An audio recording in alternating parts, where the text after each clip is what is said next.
1 Timothy 5:8. If anyone does not provide for their relatives, especially their own family, they have denied the faith and is worse than an unbeliever. From this verse, we can see the great needs of learning about and gaining knowledge regarding the family, the importance of the family, and God's plan for the existence of the family, as well as what we must do so that the family may be secure, a place where a child can grow, thrive, and achieve greater progress. Yesu aje duniani aliamua kumtafutia familia. Na ataingiaje kwenye hiyo familia?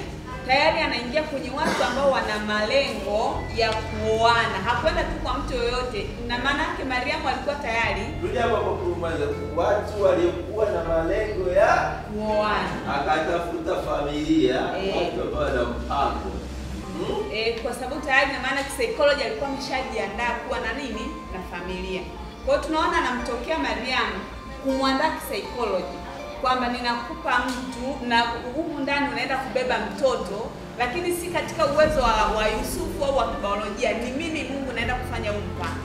Lakini hakuishia kule, kwa sababu alijua katika hali ya kibinadamu yule mtu mwingine atakuwa frustrated kusikia amepata ujauzito wakati yeye hajahusika, naye akamtengenezea mazingira ya kuongea. Kwa alikuwa anatafuta namna ya kukaa na familia, mke mtarajiwa na mume mtarajiwa wote wakae katika hali sawa ambayo atamlea mtoto katika familia yenye amani bila kuwa na hofu wala wasiwasi. Usiangalia ustawi na uendelevu wa watoto katika familia. Kuna watu wanasema hapa, hii familia imefanyaje?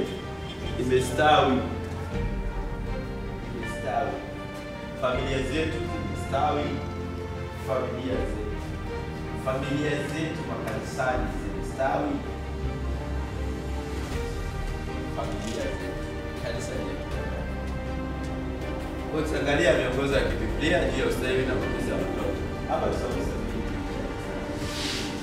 kwa sababu sisi sote tunaishi Biblia, tunaifundisha, tunasoma, tunazungumza kila siku. Familia ambazo mama anasali lakini baba asali, anaenda kanisani, akirudi balaa zito linaanzia pale. Ulikuwa wapi?